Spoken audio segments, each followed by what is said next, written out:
on, guys? BrettO Live back with another video, and welcome to the Week in Review, episode 166. This is where we go over Raw and SmackDown in a WWE action figure setup style. I am BrettO Live. If you guys have never heard of BrettO Live, I do WWE and WWE action figures all over the freaking YouTube channel, WWE in general, AEW in general. Feel free to check out the YouTube channel, subscribe down below, and enjoy the Week in Review here for Raw, here for SmackDown this week, episode 166. Here we go. Starting over here, we opened up the show with Bianca Belair. Bianca Belair coming out, talking about her Money in the Bank plans. Of course, Rhea Ripley unable to compete at Money in the Bank due to some sort of uncleared injury. We don't really know what that injury is, but Rhea Ripley, I guess, is supposedly injured. Or they might just be pushing that match back and could be a fake injury. But anyways, it's not going to be Rhea Ripley versus Bianca Belair at Money in the Bank, so she needs an opponent. So they made a fatal five-way women's match. It was Becky Lynch, Asuka, Alexa Bliss, Liv Morgan, as well as Carmella in a fatal five-way match, and it was a pretty good opener. I did enjoy the opener. I thought it got the crowd pretty hyped up. It got me pretty hyped up. It was a decent freaking match. You know what I'm saying?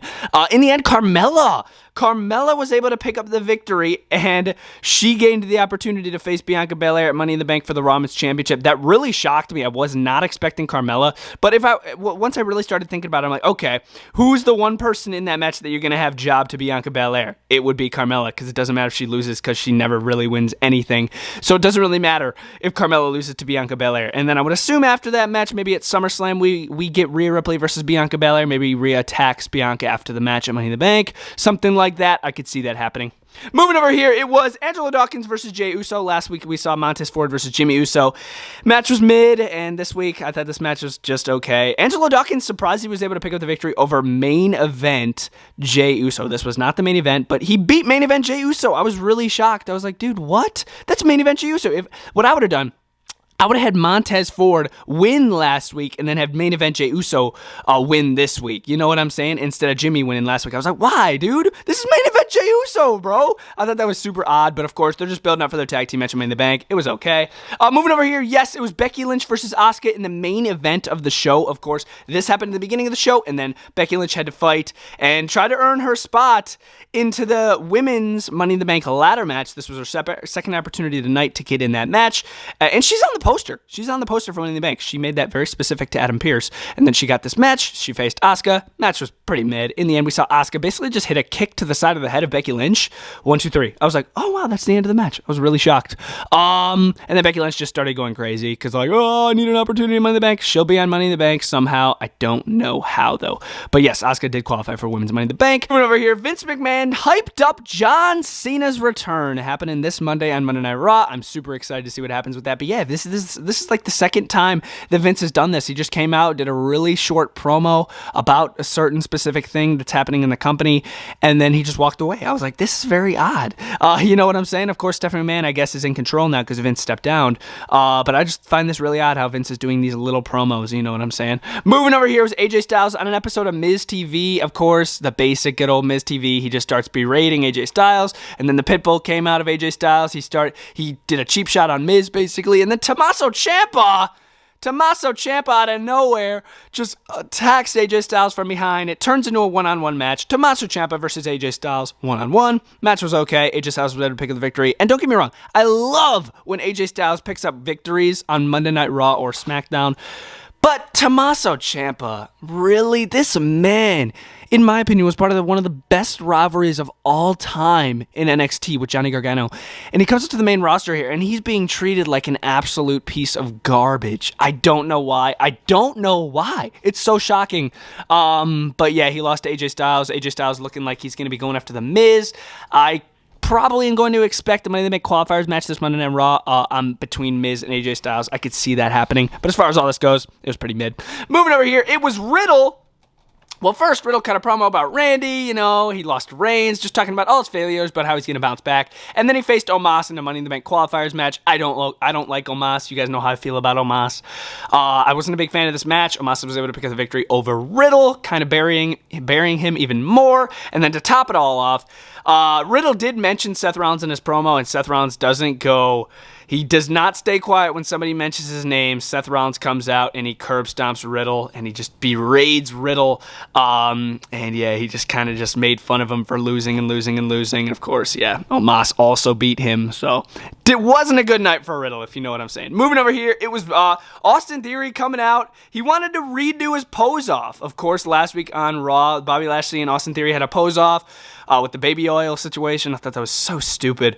But yeah, Austin Theory was here, and I thought this was kind of funny. He was doing like his poses, and then he's like, I need to get a selfie. So he got a selfie, and then he looks at the photo, and then Bobby Lashley's behind him. Bobby Lashley does the baby oil in the face, a little payback. I thought it was kind of cool. And then it led to a match. Bobby Lashley in a gauntlet match, basically. So he had to face 3 different guys, 3 different singles matches. He faced Chad Gable and Otis. He beat both of them. And then the third member was Austin Theory after Alpha Academy beat the crap out of Bobby Lashley.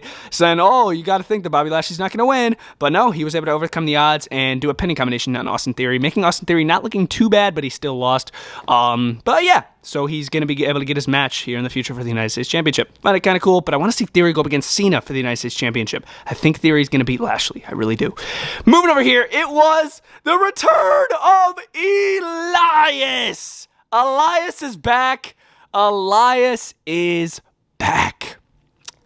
Of course, starting backstage, Elias was talking to Ezekiel in a split screen. Obviously, okay, before you guys go crazy on me and be like, it was a fake beard. It was Elias. Okay, I know. I'm not stupid. I'm just trying to go along with the storyline that WWE is trying to tell, okay?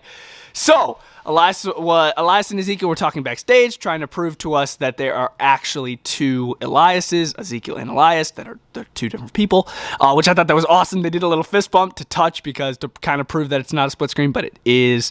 I thought it was hilarious. I loved it. Elias did his musical performance. It got interrupted by Kevin Owens, of course. Kevin Owens comes out. I know it's a fake beard. It's glued on, or something like that. I love Kevin. Kevin Owens just goes crazy, and I freaking love it. I love it so much. But then, yeah, Kevin Owens did like a little, I think he tried to do a cheap shot, and then Elias kind of kneed him back, and then Elias took the ring, basically. And then Kevin Owens walks backstage, and then he runs into Ezekiel literally right after this segment, which I thought that was so cool. So WWE is basically trying to portray to us that there's actually 2 Elias and Ezekiel. They're not trying to say that Elias is a mass manipulator and that he's playing 2 different characters like Bray Wyatt and The Fiend. There's actually Ezekiel and Elias in the WWE, in like the universe of WWE. You know what I'm saying? Because they're trying to portray that, because they did all that editing.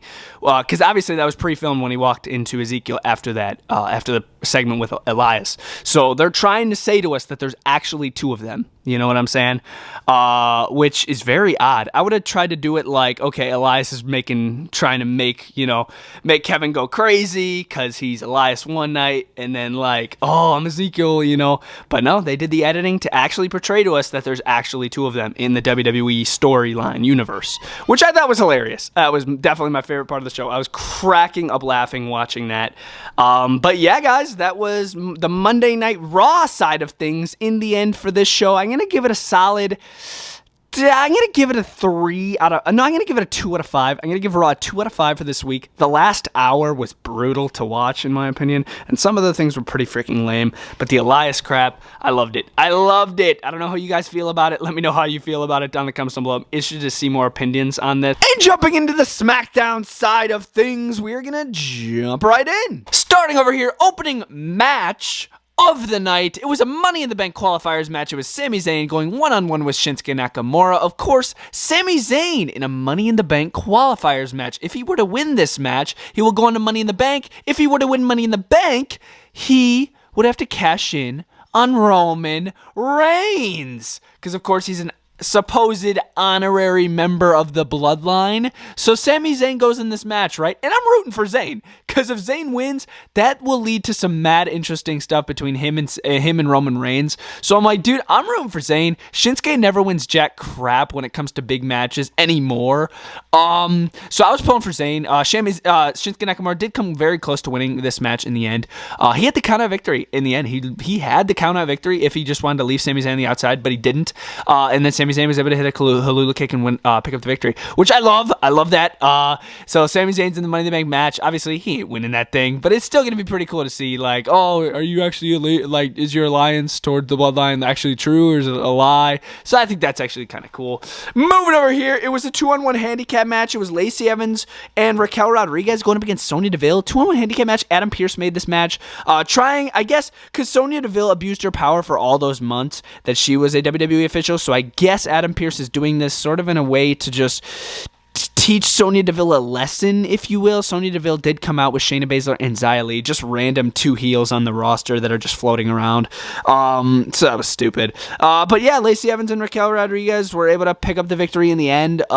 They're obviously already in the Money in the Bank ladder match. But yeah, they were able to beat Sonya Deville pretty easily. It was kind of whack in my opinion. Moving over here, oh, this was such a bad segment. Natalya comes out dressed as Ronda Rousey with a baby stroller, and I was like, what the crap is going on? Like, they were just trying to redo the stuff with Kevin Owens and Stone Cold, and I'm like, dude, Kevin Owens did it way freaking better than Natalya. But anyways, Natalya just, the typical makes fun of Ronda Rousey, dressed as Ronda Rousey.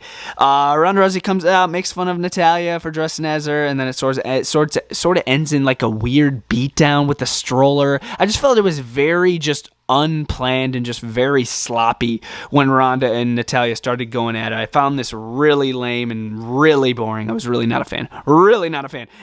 But I did find it kind of funny when Natalya did come out dressed as Ronda Rousey. I felt like in the front row, some of the people actually thought that was Ronda Rousey. Because Natalya, she did minorly look like Ronda Rousey, minus some minor aspects with her body.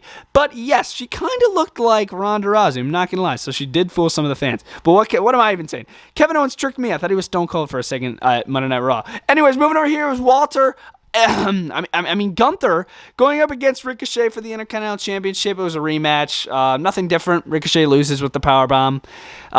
Still your Intercontinental Champion, Gunther. I don't care, honestly. I'm not the biggest fan of Gunther, but yeah, he was able to retain his Intercontinental Championship, and I didn't really need to see this match again. Moving over here, it was, yes, I know this is Corey Graves. I'm intending that to be Pat McAfee. Of course, last week, Happy Corbin berated Pat McAfee on commentary, calling him out about how he talks about him in the ring.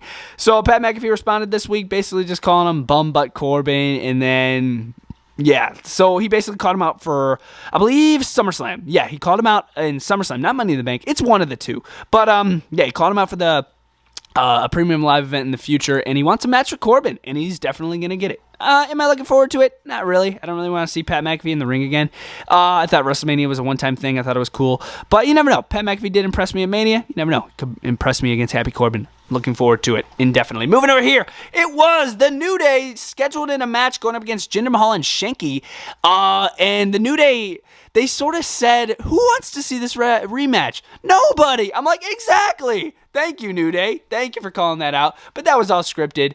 Jinder and Shanky. Well, Shanky starts dancing. Jinder leaves. And then Shanky gets attacked by the Viking Idiots. The Viking Idiots are back. They made a statement by taking out Shanky. Not really focusing on Shanky, but they got him out of the equation. And then they focused on the New Day. They targeted the New Day, the longest reigning tag team champions of all time. They targeted them 483 days, I believe. They targeted them. They destroyed them. And the Viking Raiders are heel. The Viking Raiders are heel. I think this is a well-needed thing for them because they were trash cans. Literally, they never win anything. Yes, they were Raw Tag Team Champions, but still, when they never did anything. So hopefully this heel turn can turn it around for them, and hopefully it's cool. Moving over here, Sheamus and Drew McIntyre. They were taken out of the Money in the Bank ladder match due to their odd ending of their one-on-one qualifiers match in the past here. And Paul Heyman was sort of a factor in that happening. He talked to Pierce, higher management says. So, anyways, it was a tag team match. Sheamus and Drew, they had to put their differences aside and go up against the Usos in 2-on-2 tag team match. And this was a really fun match. I actually really enjoyed it. It was the main event, of course. Street Profits were on commentary going absolutely nuts. A little altercation with them. Sami Zayn tried to get involved, and then Angelo Dawkins absolutely freaking buried him. I thought that was cool. Drew jumped over the top rope. In the end, Drew McIntyre was able to hit the Claymore and pick up the victory for his team and Sheamus. I love seeing Sheamus and Drew team up together. They are such a dominant team when they are on the same page. They had a little mishap in the match where they started beating the crap out of each other before the commercial break, but they put the differences aside to win the match because they both were fighting for the same thing, to get into the Money in the Bank match. And Sheamus and Drew in the same match at Money in the Bank, that's something I could, get with. That actually sounds pretty cool. But yes, guys, in the end, the SmackDown was jam-packed with some action. And I almost forgot to mention Shotzi Blackheart went up against Tamina. Shotzi won. Qualifiers match for Money in the Bank. That match was completely garbage. But yeah, this show had a lot of crap in it, but in the end, I'm going to give it a solid 2 out of 5. There was some decent stuff. I like the Sheamus and Drew stuff, and I also like the Sammy stuff, oddly, I know. But yeah, guys, that was SmackDown. That was Raw setup style. I really enjoyed this week in review setup. Feel free to stay tuned to next week. Another episode going to be dropping on Saturday morning, just like every other week. So stay tuned for that. And I really hope you guys enjoyed this video. Let me know your ratings down in the comments down below for both shows this week. And I'll see you guys next time. Click the videos on the screen if you guys want to keep on watching BrettO Live. Click the BrettO Live logo right in the center if you guys want to subscribe. Peace, guys. BrettO Live out.